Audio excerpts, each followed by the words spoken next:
di luar juga masih banyak. Jangan coba-coba tes ombak deh. Jangan.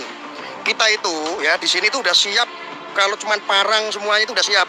Cuman kita itu komando, apa yang diperintahkan ini negara hukum. Kata aparat nggak boleh ya nggak boleh.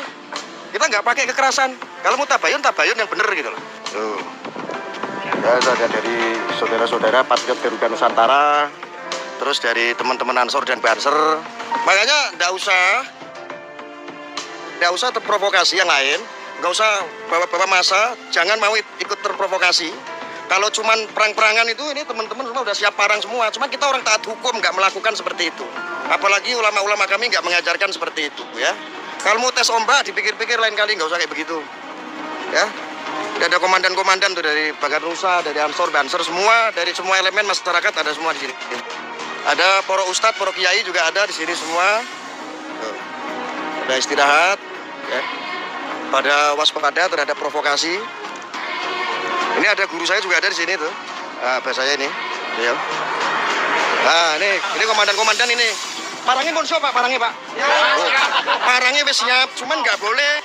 Kata bapak-bapak polisi nggak boleh. Jadi kalau ada orang yang rusuh, coba cari-cari masalah, kelar wis toh, janganlah, jangan. Jangan mau kita diadu domba. Kalau cuman gelut itu walah senengane hobine iki. Hobi? Boleh. Iki ngomong jok kepo, masyaallah. Nggak usah tes ombak deh. Pripun, Pak? Enaknya kok siap ora ono wedine. Lah pacule pun siap. Gaspol, remblong. Blong iki gaspol. Nyadong tamune rawani teko. Assalamualaikum warahmatullahi wabarakatuh. Alhamdulillah, sholatu wassalamu ala rasulillah, amma ba'd. Kaum muslimin yang dirahmati Allah subhanahu wa ta'ala, video yang sudah kita simak itu menjadi bukti bahwasanya label atau sebutan Wahabi itu bukan hanya ditujukan kepada orang-orang yang mengikuti dakwah Syekh Muhammad bin Abdul Wahab, akan tetapi ditujukan kepada siapapun mereka yang mendakwahkan kebenaran, mereka yang beramar ma'ruf nahi mungkar. Sehingga sebutan Wahabi sebagai pengikut dakwah Syekh Muhammad bin Abdul Wahab itu hanyalah sebuah propaganda, sebuah penggiringan opini agar bisa dibenarkan tindakan mereka di dalam memprovokasi kaum muslimin. Sebagai contoh kerusuhan atau kericuhan atau perseteruan puat pleret dengan sebagian kaum muslimin. Mereka masih membawa-bawa nama FPI, padahal FPI itu adalah ormas yang sudah dibubarkan. Tapi kelompok liberal masih juga membawa-bawa nama FPI untuk melabeli sebagian kaum muslimin untuk membenarkan tindakan mereka di dalam mempersekusi, menyerang kepada sesama kaum muslimin. Tapi ketika ada yang membawa isu PKI, tokoh mereka ada yang memuji pentolan PKI, mereka acuh, tidak memperdulikan. Mereka menganggap bahwa PKI ini hanyalah isu. PKI sudah bubar. Dan PKI tidak ada lagi. Tidak perlu dibahas. Karena itu sudah tidak ada lagi. Dan kembali, mereka pun menyudutkan kaum muslimin yang tidak pro dengan segala sesuatu yang berbau PKI. Dan mereka pun berhasil menutup-nutupi kasus isu-isu PKI yang selama ini beredar. Memang begitu orang-orang liberal. Mereka seolah-olah sebagai pejuang Islam. Tapi pada hakikatnya mereka tidak suka dengan syariat Islam. Ketika ada muslim yang berdakwah dengan asas Al-Quran dan Sunnah, kemudian terjadi berbeda faham dengan mereka langsung antipati. Mereka berikan sebutan-sebutan buruk, semisal mereka sebut dengan Wahabi. Bahkan mereka tidak segan-segan menolak kajian, membubarkan kajian, menutup masjid, membakar pondok pesantren. Tapi dengan orang-orang kafir, dengan orang-orang Syiah, dengan orang-orang yang mereka itu gemar bermaksiat, bahkan pentolan-pentolan kemaksiatan, mereka mesra. Mereka mau menjaga gereja. Kegiatan-kegiatan ibadah orang-orang kafir mereka kawal, mereka jaga. Padahal jelas-jelas orang kafir itu menghinakan Allah subhanahu wa ta'ala. Tidak ada cerita orang yang kafir tidak menghinakan Allah subhanahu wa ta'ala. Karena inna syirka la zulmun azim. Sesungguhnya kesyirikan itu adalah kezoliman yang paling besar. Kezoliman yang paling besar. Dan tidak ada orang kafir yang tidak menghinakan Allah, tidak mensyirikkan Allah. Tapi mereka bisa mesra dengan orang kafir. Ketika Al-Quran dibakar oleh orang-orang kafir, mereka juga mendiamkan. Seolah-olah mereka adalah manusia yang paling bijak. Mengatakan Al-Quran tidak akan menjadi hina karena dibakar oleh orang kafir. Tapi ketika tahlilan disentil, disebut sebagai bid'ah, mereka seperti orang kesurupan. Mereka marah, tidak terima. Bahkan mereka tidak segan-segan menjegal kajian-kajian, menutup kajian-kajian, menolak kajian-kajian ustadz-ustadz yang mereka sebut sebagai kelompok Wahabi, kelompok yang tidak pro dengan perkara tahlilan. Padahal jelas-jelas acara tersebut adalah acara bid'ah, dan mereka pun mengakui bahwasanya itu adalah bid'ah, meskipun berdalih dengan mengatakan itu adalah bid'ah hasanah. Akan tetapi akhirnya juga semakin jauh mereka menyebutnya sebagai sunnah. Tahlilan itu adalah sunnah. Entah sunnah siapa. Di sisi lain mengatakan itu adalah bid'ah hasanah, akan tetapi di sisi lain mereka yang mengklaim bahwasanya itu adalah sunnah. Dan memang begitu. Ketika sudah terpapar virus-virus Syiah dan liberal, akal dan pikiran itu menjadi sumber landasan untuk berbuat, untuk beramal. Sehingga ketika ada syariat yang bertentangan dengan akal dan hawa nafsu mereka, maka mereka tentang. Dan mereka rela untuk berperang dengan sesama muslim, terutama muslim yang taat. Kaum muslimin yang gemar bermaksiat itu menjadi teman mereka. Dan itulah bahayanya pemahaman liberal. Mereka menginginkan manusia ini bebas. Bebas tanpa aturan agama Islam. Agama Islam mereka nilai sebagai tali kekang yang sangat menyulitkan.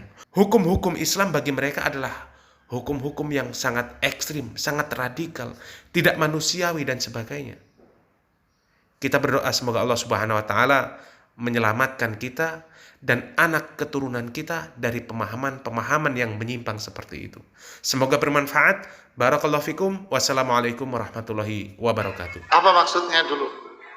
Kalau yang dimaksud dengan pemikiran terbuka itu adalah pemikiran liberalis, semuanya boleh, semuanya benar, maka saya akan bertanya kepada Anda, jika yang dimaksud pemikiran terbuka itu adalah semua benar, semua orang benar, mau pijak agamanya apapun benar, saya akan bertanya kepada Anda, kenapa lomba itu diadakan? Jawab pertanyaannya. Hah? Kenapa lomba itu diadakan? Nggak usah, semua itu pengen baik, Pak. Kasih hadiah itu 1000 peserta lomba lari. Kenapa lomba diadakan? Cari yang menang. Berarti ketika bicara cari yang menang, berarti di situ ada apa? Aturan-aturan, ada kriteria-kriteria, ada tolak ukur untuk menentukan siapa yang menjadi terbaik, kapan dia akan menjadi terbaik. Itu ada aturannya, Pak. Di perusahaan, kalau semua karyawan itu dianggap karyawan the best, besok perusahaan itu tutup dan bubar, Pak. Adakah perusahaan yang menganggap semua karyawannya itu benar dan the best, benar semua? Tidak ada. Kenapa kita berpikir seperti ini ketika kita bicara tentang dunia, tapi ketika bicara tentang agama, kita buang konsep pemikiran seperti itu. Ini dualisme dalam berpikir. Tak benar ini, Pak. Kenapa Anda makan? Anda mengatakan ini makanan enak, ini makanan tidak. Yang menjadi juara dalam lomba masak hari ini adalah ibu ini dan bapak ini. Kenapa Anda tidak mengatakan seperti dulu kita masih kecil ada menggambar Pak Tino Sidin? Bagus.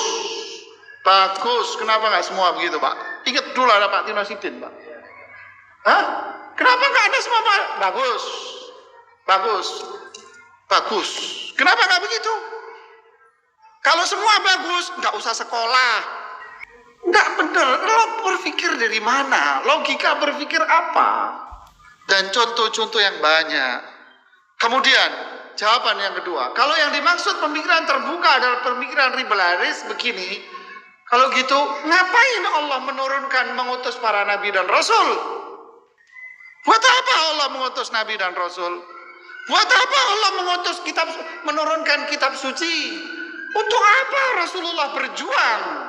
Untuk apa para sahabat berjuang? Untuk apa mereka para ulama dulu berjuang? Untuk apa para ulama-ulama Indonesia dulu berjuang membela rakyat, membebaskan mereka dari penjajahan? Siapa yang membebaskan penjajahan dari negeri kita ini? Para ulama, para kiai. Dari masjid mereka dulu berjuang. Untuk apa? Kalau mereka semua dianggap benar.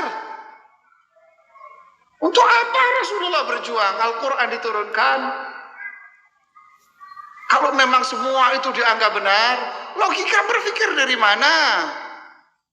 Ngapain sebuah negara membuat undang-undang?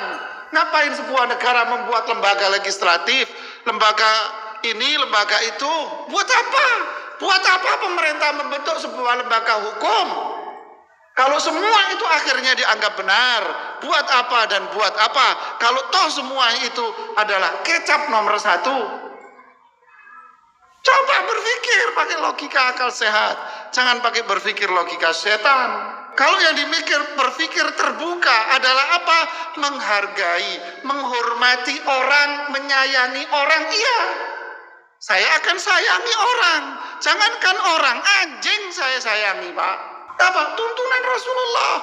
Kalau ada borong hinggap di tanaman kalian, lalu borong ini mematok biji-biji kalian, kata Rasulullah apa? Biarkan, jangan diusir, itu sedekah. Masya Allah, kasih sayang apa yang ada dalam Islam, Pak?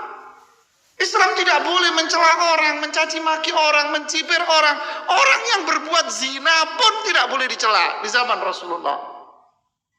Ketika perempuan dari suku Juhaina berbuat zina, dirajam sampai mati, dihina oleh seorang sahabat, marah Rasulullah. Ketika ada seseorang dicambuk karena minum minuman keras, ada satu orang yang mencelanya, marah Rasulullah SAW. Inilah Islam, Pak, tidak boleh mencela orang. Artinya apa? Islam itu menyebar kasih sayang kepada orang lain. Kalau yang dimaksud terbuka itu ini, iya. Ini artinya apa? Kita berpegang teguh dengan syariat kita. Tapi bukan berarti kita seperti harimau yang lapar. Enggak. Sederhana. Tabassumuka fi wajhi akhikal muslim. Senyum aja sedekah, Pak. Nah, inilah apa yang dimaksud dengan pemikiran terbuka. Yang pertama atau yang ini?